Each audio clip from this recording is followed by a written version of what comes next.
Hi everybody, welcome to Live Blogger. In this tutorial series, we are building this fitness homepage using Next.js. And in the previous video, we added the functionality of dark mode. So we can click on this button to switch between the dark and the light modes in the website. Now in this video, we will add the mobile navigation. So if you go to the mobile version, here we can see that we have this menu icon. And if I click on that, we need to display these menu items over here. And it is also in the dark mode. And when we click on this close icon, it should close. So we're going to design this in this video. Let's get started.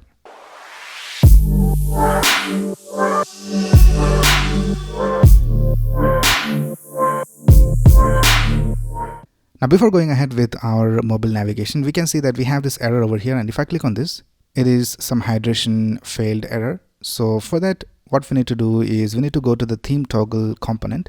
So this is the ThemeToggle component, and here we need to use a use effect. And what we need to do is we need to display the theme toggle button only when everything has loaded, so that we don't have the confusion in the browser. Now here what is happening is that the server is sending a different HTML and the client has a different HTML, so they don't match. So for that we need to add a use effect over here. So let's go ahead and type use effect, and we'll just import it from React. And in this, let's go ahead and create an arrow function. And for the second argument, I'll just add empty array. And here we'll also create a state. So let's type const. Let's call it mounted. Set mounted for the setter function. And let's type use state over here. And let's also import it from React. And by default, we'll set the state to false. And here what we need to do is we need to type set mounted to true. And then here we'll just add a simple if condition, and we'll just type if not mounted, then we'll just return null. So what we are doing over here is that we are not displaying this toggle button unless the component has loaded. So if you go back to our website, and if I reload this page, here we can see that now we don't have any errors. I'll just reload it once again. So everything is working all right. Right now let's go ahead and design the mobile navigation. So for the mobile navigation, let's go ahead and go to the components folder. Let's create a new file called mobile navigation.tsx. And here let's type export default function mobile navigation. And here let's return a div for now, and let's type mobile navigation. Right now let's go to the Navbar component, and let's add the mobile navigation to the Navbar component. So here we can see we have this theme toggle button, and then we have this join now button over here. So let's go outside this button and let's create a comment. I'll just type mobile menu button, and here let's create a div, and here let's add a class name called MD hidden. So it'll be hidden on medium to larger screens. And here let's type mobile navigation. So now if you go back to our website, and if I decrease the width of the browser window, here we can see we have the mobile navigation being displayed over here. Right now let's go back to our mobile navigation component. Now here, first of all, we need to have this mobile menu icon, and also we need to have this theme toggle button. So here, let's go ahead and add the theme toggle button over here. So let's type theme toggle. Let's import it from the same folder. And here we can see we have the theme toggle button, and it is working all right. Now below this, let's go ahead and add a button. And in this button, we need to display different icons based on whether we have opened the menu or not. So by default, we need to have this menu icon, and if the menu is open, then we need to have this close icon. So for that, let's go ahead and create a state over here, and let's call it is open. So let's type is open. Let's type set is open, and here let's type use state, and let's import it from React. By default, we'll set it to false. And now we can see we are getting this error because we are using use state, and we need to turn this component into a client component. So let's type use client over here at the top. And now the error is gone. And now here let's type curly braces. Let's type is open. So if the menu is open, then we'll just display the close icon. So we can just use the X icon from Lucide React. And let's add some class names. So let's type class name, width of 5 and height of 5. And let's add an else over here. And if the menu is not open, then let's use the menu icon from Lucide React. And here let's add some class names. So let's type class name equals width of 5 and height of 5. And for the button, let's also set the variant to ghost. Now when we click on this button, we need to change the state to true or false. So let's go ahead and type on click, and here let's type set is open. Let's set it to the opposite of is open. So what this will do is, if right now the state is set to true, then it will set it to false, or else it will set it to true. So now let's click on this button, and we can see that the state is working correctly. We have the correct icons displayed over here. Alright, now the next thing we will do is we will design this mobile menu items over here. So for that, let's create another div over here, but we can just return a single element from a component. So what we will do is we will use a React fragment. So for that, we can just type this code right here, and let's cut the ending tag and paste it right here. So now we can add two divs over here.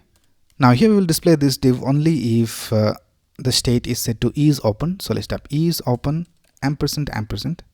So whatever we add over here will only be displayed when the is open state is set to true.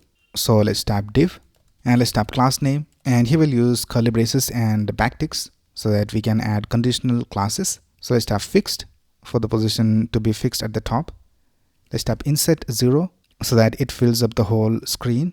Let's set the z index to 40, and for medium or larger, let's type hidden. And now let's go ahead and type $symbol curly braces. Here let's type is open. So if it is open, then we'll just type opacity 100, and if it is not open, then we'll just type opacity of 0 and pointer events to none. So now here in this div, let's go ahead and create a new div, and we need to map through all the nav items. So we have already created this constant.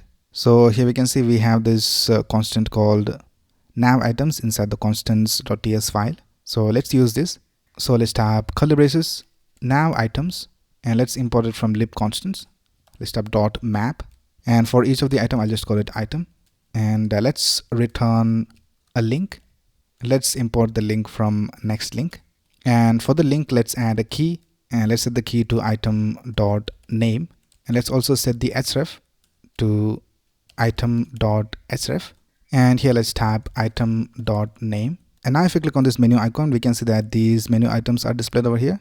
Now let's also style this. So we need to bring this down a little bit. So let's go ahead and here in the container div, let's set the top to 16, and let's add some styles over here. So for this div, let's go ahead and type class name, padding left and right of 2, padding top of 2, padding bottom of 3, space y of 1.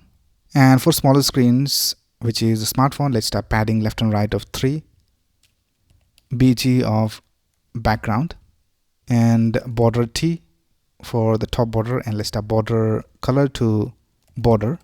And for the dark versions, let's type border to secondary 40 opacity.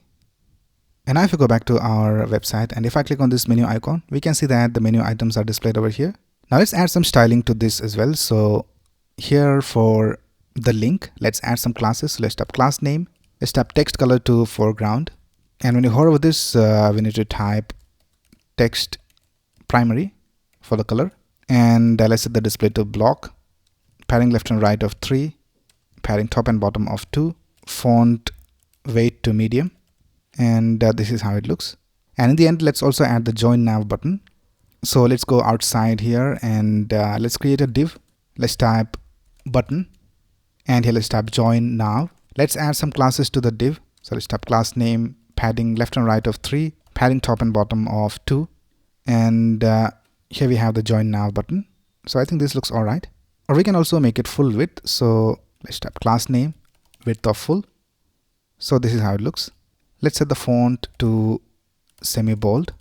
Now let's take a look at the dark version. So let's click on this dark mode button, and everything is looking all right. So with that, we have completed creating the mobile navigation menu of our website.